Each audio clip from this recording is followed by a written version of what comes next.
নমস্কাৰ বন্ধুসকল, মই বিনোদ শৰ্মা। আজি আপোনালোকৰ নতুন ভিডিঅ'লৈ পুনৰ পাইছোঁ। বন্ধুসকল, আজি আপোনালোকে জানিব পাৰিব যদি আপোনালোক মোবাইলত যদি জিমেইল আইডি এটাতকৈ অধিক আপোনাৰ আছে, আপুনি যদি ৰিমুভ কৰিব বিচাৰিছে, কেনেকৈ ৰিমুভ কৰে যদি আপুনি জনা নাই, তেনেহ'লে ভিডিঅ'টি প্ৰথমৰ পৰা শেষলৈ চাই থাকিব। মই আপোনাৰ জিমেইল আইডি এটাতকৈ অধিক আছে, মই কেনেকৈ ৰিমুভ কৰে মই তাক দেখুৱাম।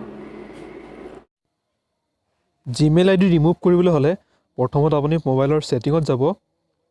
এয়া চাওক, মই মোৰ মোবাইলৰ ছেটিঙত গৈছোঁ। ছেটিঙত যোৱাৰ পিছত আপুনি স্ক্ৰল ডাউন কৰিব। এয়া চাওক, মই স্ক্ৰল ডাউন কৰিছোঁ। একাউণ্ট আছে, একাউণ্টত গ'লোঁ। একাউণ্টত যোৱাৰ পিছত চাওক, তলত চাওক, ইয়াত দেখুৱাইছে যি জিমেইল আইডি দেখুৱাইছে, জিমেইল আইডিত মই অ'কে কৰিলোঁ।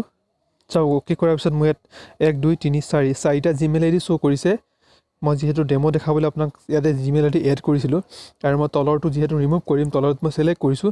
ইয়াত চাওক, তলত ৰিমুভ একাউণ্ট আছে, তাতে মই অ'কে কৰিছোঁ। অ'কে কৰাৰ পিছত চাওক, আপোনাৰ এনেকুৱা এটা দেখাব। এনেকুৱা দেখুৱাৰ পিছত চাওক, ইয়াতে দেখাইছে আপোনাৰ 4টা আছিলে, 4টাৰ পিছত এতিয়া আপোনাৰ 3টা দেখাইছে। তাৰমানে এটা ৰিমুভ অলৰেডি হৈ গৈছে। আৰু চাওক, মই আপোনাক আৰু এটা কৰি দেখাম। 3টা আছে, 3টাৰ পিছত মই এতিয়া তলৰটো ছিলেক্ট কৰিছোঁ।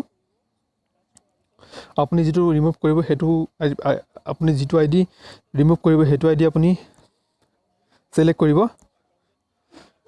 তাৰপিছত আপোনাৰ এনেকুৱা এটা পেজ আহিব। চাওক, ৰিমুভ একাউণ্ট আহিছে। ৰিমুভ একাউণ্টত অ'কে কৰি দিব। অ'কে কৰাৰ পিছত আপোনাৰ ইয়াৰ পৰা ৰিমুভ হৈ যাব। এয়া চাওক, 2টা দেখাইছে এতিয়া। বন্ধুসকল, ভিডিঅ'টি ইমানেই। চাই ভাল পালে লাইক কৰিব। আপুনি যদি আমাৰ চেনেলত নতুনকৈ চেনেলটো ছাবস্ক্ৰাইব কৰিব আৰু ভিডিঅ'টো শ্বেয়াৰ কৰিব নাপাহৰিব। ধন্যবাদ।